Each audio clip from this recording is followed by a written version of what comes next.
Good afternoon. On behalf of Southern Oregon Climate Action Now, welcome to our 2020 interview series with candidates from the Oregon House, Senate, and County Commissioner. My name is Bill Gorham, and I will be your moderator for this interview. As a tax-exempt 501c3 nonprofit organization, SOCAN cannot endorse candidates, but we can offer constituents information on where candidates stand on issues related to our mission. The focus of these interviews is therefore limited to questions about climate and the environment. All candidates for the general election have been invited to participate in these interviews. Some have accepted and others have declined. Today, we will be speaking with Representative David Brock Smith, a candidate for House District 1.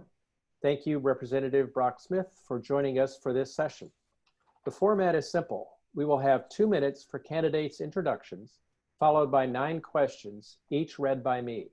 The candidate will have 2 minutes to answer each question and then 2 minutes for closing remarks. To ensure a fair and balanced interview, all candidates receive the questions 7 days in advance and will be posed exactly the same questions. Also, to ensure fairness, there will be no follow-up questions. Representative David Brock Smith, candidate for House District 1, welcome and thank you for joining us. Please make your opening remarks. Well, I appreciate it, Bill. Thank you so much. And it's good to see you again. I think the last time we saw each other was when I came down to your SOCAN meeting with former Secretary of State Bill Bradbury, and we had a good discussion down there. Like you said, I'm Representative David Brock Smith, House District 1, which represents from Charleston down to the Brookings Harbor, California border over to West Cape Junction, back up to West I-5 to West Roseburg, and then over and around Coos Bay and back to Charleston. I sit on the Ag and Land Use Committee, the Natural Resources Committee, and the Energy and Environment Committee. Former member of the Natural Resources Ways and Means Subcommittee, as well as the former vice chair of the Joint Committee on Carbon Reduction. I'm appointed to sit and currently still sit on as the House Republican on the Oregon Global Warming Commission. And so, of course, climate, natural resources, and the agricultural and land use issues are near and dear to my constituents and near and dear to myself, and have been since my time as a county commissioner and through the various elected and appointed positions I've had to state representative. Thank you very much. So let's start the questions. The first question is, the increasing droughts we have been facing have resulted in frequent and substantial water shortages. Please explain what you think state government and agencies should do to address the increasingly difficult problems of water availability and water rights. Well, thank you for the question, Bill. So we have been working on this actually across the breadth of the committees that I've been on. We work together when the Ag and Land Use Committee, for example, where Representative Clem, the chair of the Ag and Land Use Committee, appointed a subcommittee to deal with agricultural ditches, for example, so that we can make sure that we have clean ditches as well as clean water from the runoff into our tributaries from those ditches. We were able to pass a bicameral, bipartisan piece of legislation that is frankly something that's hasn't been able to be done for decades.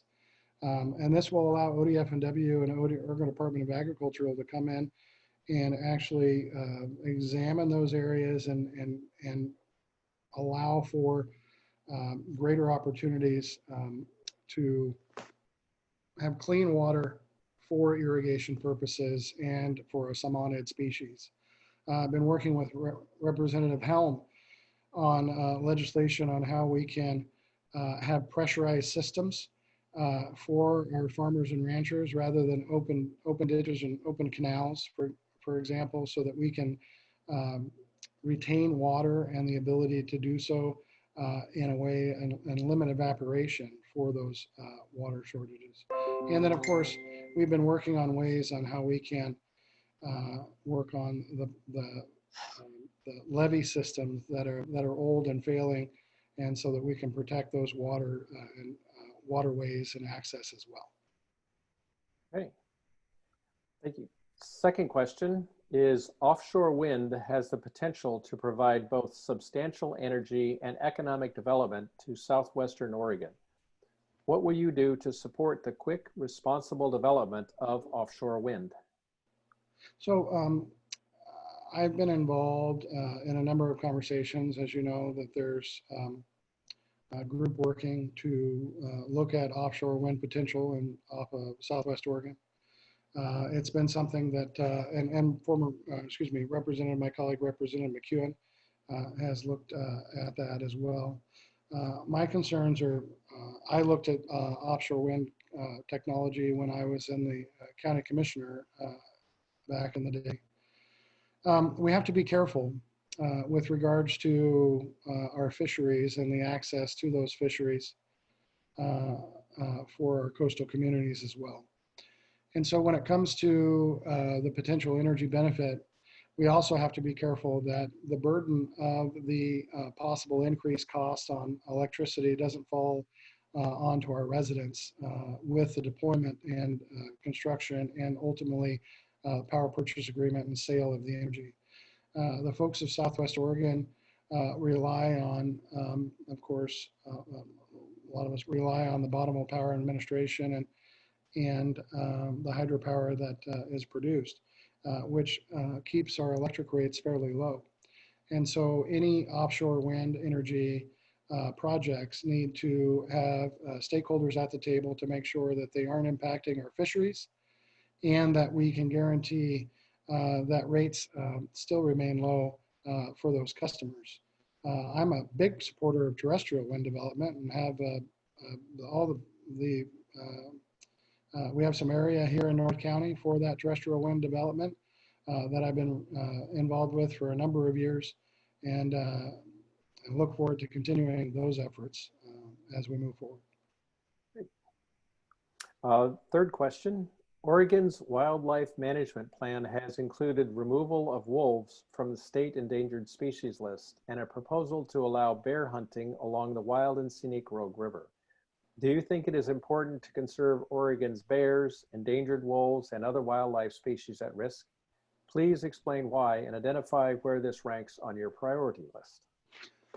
So I read this question earlier this morning and thought about it. Preservation of species is, of course, important to every Oregonian and, of course, all the constituents, I believe, in my district. But we have to have balance with those preservation priorities. We have an ODF&W commission that is selected by the members are selected by the governor around the state from the various congressional districts. Is how it's given. And so when it comes to hunting bear and the Scenic Rogue River, I'm kind of perplexed on that.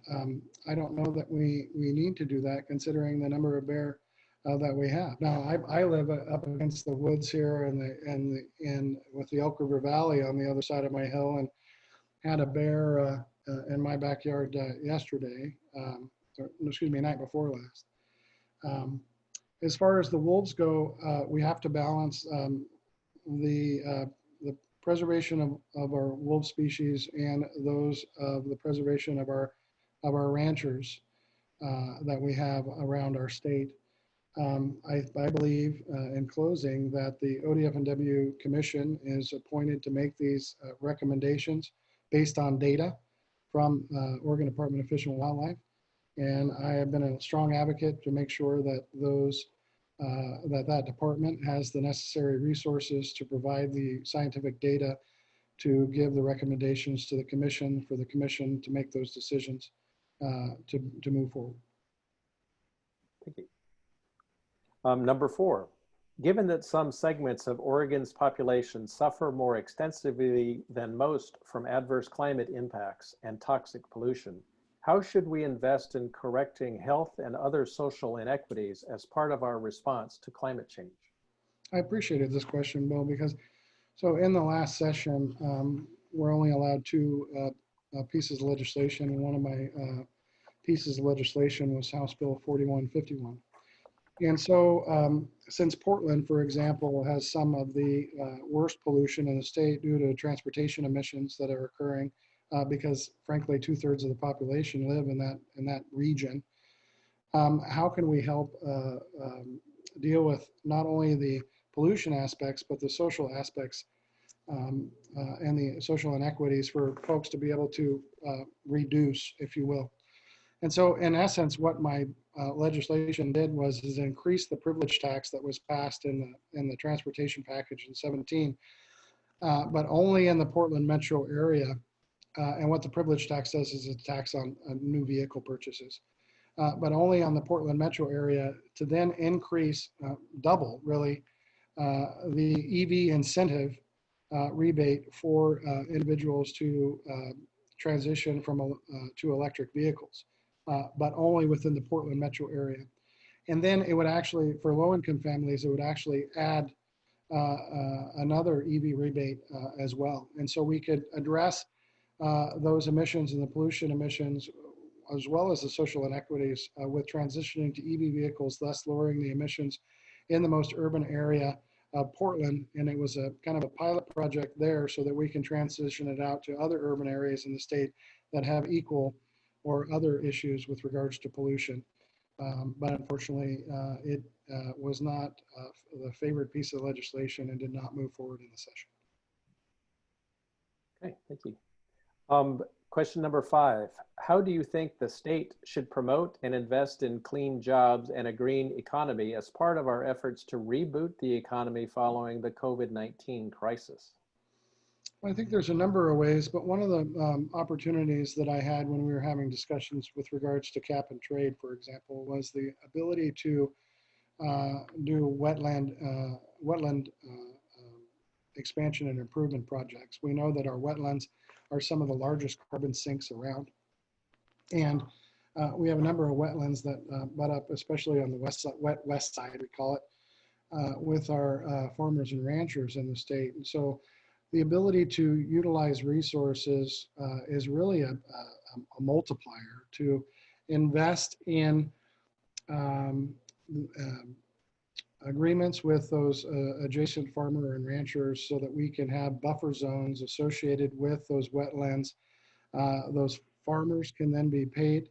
So you invest the dollars in, and the dividends from those investments then pay the farmer to allow for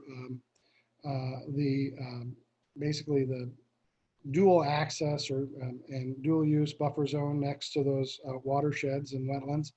And then the other part of the dividends can then pay different organizations and employed folks there to do wetland restoration through those areas, and thus creating more wetland habitat, more samonid habitat, and taking care of carbon sequestration in just that manner is one of the many proposals that I've had. Okay, thank you. Question number 6.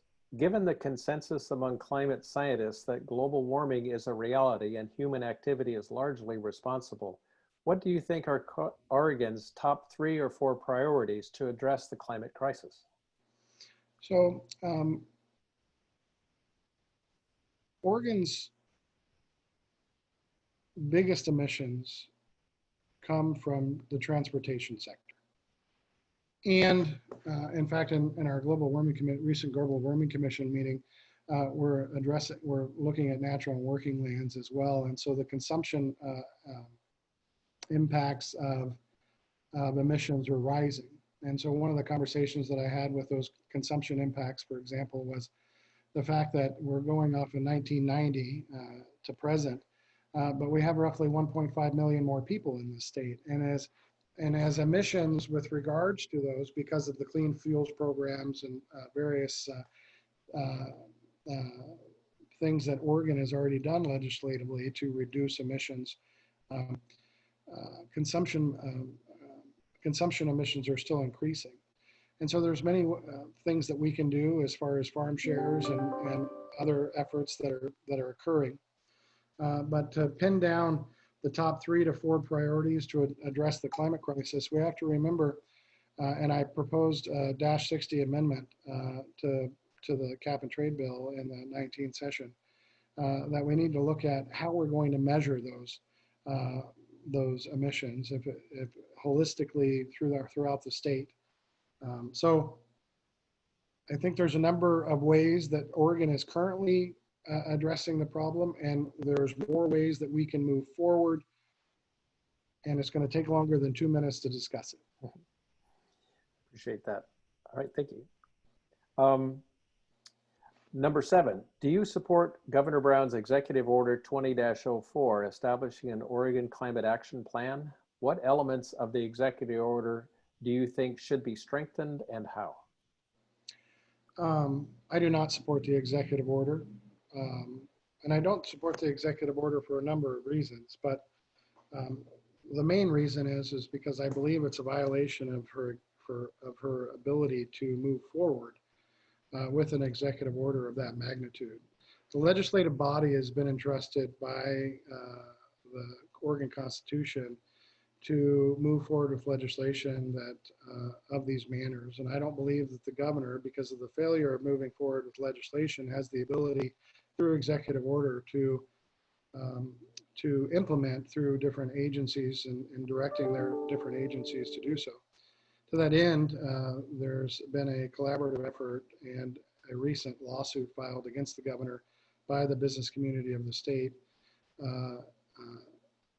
challenging her ability to do so. And so I look forward to what the decision of that will be and how we move forward around it. Okay, thank you. Question number 8. Oregon has been identified as being in the epicenter of ocean acidification and anoxic dead zones in shallow water, affecting both fish and shellfish, and thereby threatening our fishing industry. Both ocean acidification and dead zones are directly a result of elevated carbon dioxide levels in the oceans from human burning of fossil fuels. What will you do to reverse this trend in ocean degradation to help save the fishing and other ocean-dependent industries here in southwestern Oregon? So, as chair of the Coastal Legislative Caucus, this is something that we've been dealing with for quite some time. I've sponsored legislation with my coastal colleagues and Senator Roblin on this issue. To move forward with ocean acidification and hypoxia studies and resources to assist our shellfish industries and so forth to move to assist. We, as you, all know that we had a serious problem with our oyster farmers and oyster beds a few years ago with the ocean acidification and hypoxia issues that we have. We need to continue to do research and studies on how we can make sure that we can best prepare for this, because the reality of the situation is, as you know, Bill, although we might disagree on the principle, the reality is no matter if Oregon were to go to carbon zero tomorrow, there isn't it would have a minuscule impact on what Oregon's oceans or an ocean acidification and hypoxia are occurring. There's a number of issues that, of course, impact those ocean acidification and hypoxia issues with regards to upwelling and currents and that upwelling coming from the east, from the west is a serious issue, and we're still studying what the cycle is on that, if it's 20 years, 30 years, 40 years, 50 years. So we need to make sure that we have necessary investments to assist in our shellfish and fishing industries so that we can prepare and buffer the impacts of the ocean acidification and hypoxia that's going to occur, and make sure that we have the necessary and so that we can move forward on ideas on how we can collaborate to lessen the impacts. All right, thank you. The final question is, methane is a... I don't know if that's you or... That's me. Let me stop that. Yeah, there we go. Sorry. Methane is a greenhouse gas that is 86 times more potent than carbon dioxide. Given the inevitable emissions of methane that would result from the proposed Pembina Jordan Cove LNG export facility and pipeline, please explain where you stand on the project and why you reached that conclusion. So the citizens of Southwest Oregon have been impacted in impoverished conditions for decades. I'm supportive of the Jordan Cove LNG project, export project. Let me tell you one of the reasons why. Although you say it's 86%, the data that we discussed in the building is it's roughly emissions with regards to carbon, or 26 times greater. Global climate is a global issue. And so Oregon is not in a bubble, nor is my district in a bubble with regards to it. And so when you have China and Asia building hundreds and hundreds of coal-fired facilities as we speak, and we have a potential to reduce the number of emissions from those coal-fired facilities by offering them cleaner, if you will, methane for energy production, then I'm in favor of it.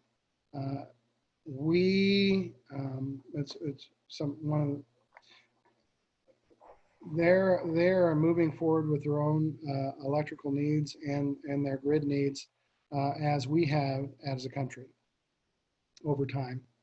And so to tell them that they need to go from directly to other sources of energy without the transition is, I think, ridiculous.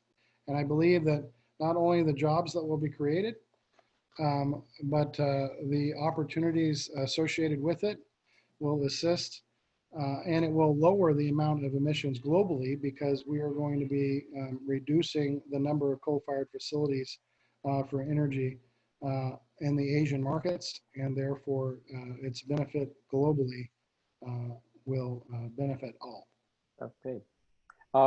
And now, Representative Brock Smith, you may take 2 minutes for your closing remarks. Well, Bill, like I said in the beginning, I appreciate the opportunity to speak to you and everyone that is going to be watching this. I appreciate, as always, the opportunity to discuss with you these issues and giving a vehicle, if you will, for me to discuss it with more of my constituents out in the internet land. Out there YouTube channel and review some of the videos there, and there's the floor speech on the cap and trade bill, as well as the speech amendment, the -60 amendments for the cap and trade bill from last session, and I just appreciate the opportunity to serve just be on various issues, but I'm always open for the respectful conversation on how we can move forward together. And I think that we have opportunities ahead to do so, and I look forward to continued collaboration to make sure that we can not only from the natural and working lands that we have here in Southwest Oregon, but across the state. So thank you. Thank you very much. So this now concludes our interview with Representative David Brock Smith, candidate for House District 1. Thank you very much, Representative Brock Smith, for joining us, to you for viewing, and to Carmen Prophet for driving the technology that made this possible. Thank you.